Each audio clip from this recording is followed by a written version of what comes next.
एक टीचर होकर मैं चंदा क्यों मांगूंगा, भीख क्यों मांगूंगा इन बच्चों के लिए? सहयोग मांग करके हम इन बच्चों के लिए जो है काम करना चाहते। क्यों? क्योंकि मुझे पता है कि समाज की अगर उन्नति होगी, समाज की अगर तरक्की होगी तो इन बच्चों की शिक्षा से होगी, इन बच्चियों की शिक्षा से होगी। यही बच्चे आज श्यामलाल आप लोगों के बीच में अगर बोल रहा है तो शिक्षा के नाते बोल रहा है, वो शिक्षा के दम पे, शिक्षा के नाते बोल रहा है, अन्यथा हम भी कहीं न कहीं कुछ दूसरा काम कर रहे होते। हम चाहते हैं कि सभी बच्चे श्यामलाल मलाह से बढ़ करके हों और आगे जाएं, इंजीनियर बने, डॉक्टर बने। इसके लिए साथियों काम करना होगा। जीने खाने के लिए हर कोई जीता खाता है, अगर उसी लिए जीवन हमारा रह जाए, जीने खाने के लिए, ऐश करने के लिए, तो जीवन का कोई मतलब नहीं है। क्योंकि ये काम जानवर और कीड़े मकोड़े भी करते हैं। जीने खाने का काम जानवर और कीड़े मकोड़े भी करते हैं। अगर हम इंसान हैं, इंसान बन करके इस धरती पैदा हुए हैं, हमको अपनी कौम की तरक्की के लिए काम करना चाहिए, अपने समाज की तरक्की के लिए काम करना चाहिए। और जो हमारे समाज का गौरव मिट गया है, उस गौरव को हमको पुनः वापस लाने के लिए काम करना चाहिए।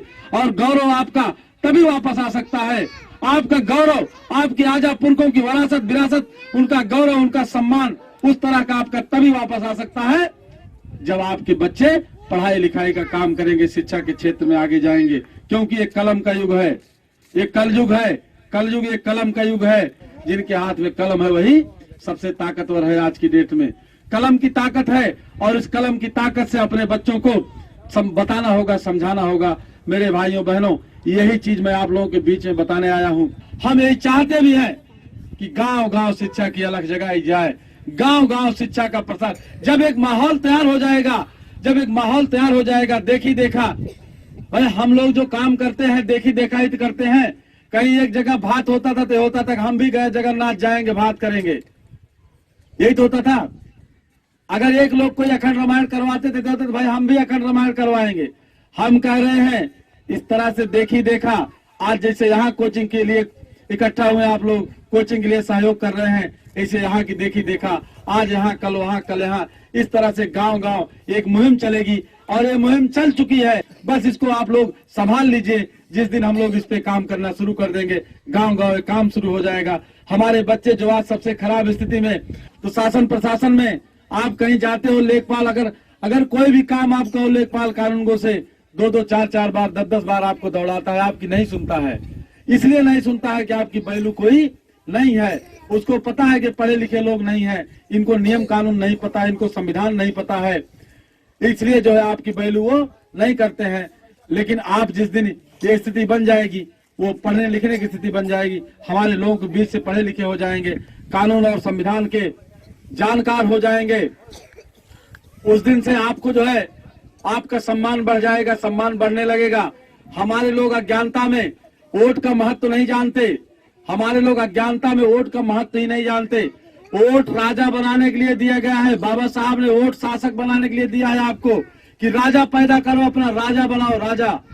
लेकिन हमारे लोग वोट के महत्व को 1000, 2000, 500, 100, 200 रुपया समझते हैं।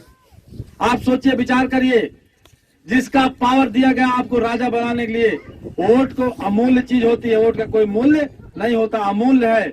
इतना बड़ा मूल्य और किसी का होता नहीं, उसी से शासक बनते हैं, सत्ता बनती है, राजा बनते हैं उसी से। उसको हमारे लोग जो है दलालों कहने पर, दूसरे लोग कहने पर 100, 200, 500 रुपए में दे देते हैं। इस चीज को आपको सिर्फ इसलिए नहीं आप समझ पा रहे हो कि आपके अंदर शिक्षा नहीं है। जब तक शिक्षा नहीं है तब तक सत्ता का महत्व आप समझ नहीं पा रहे हो। बिना शिक्षा के, बिना ज्ञान के आप जान नहीं पा रहे हो कि ये वोट का अधिकार जो है राजा बनाने के लिए दिया गया हमको, हम अपने को राजा बना सकते हैं।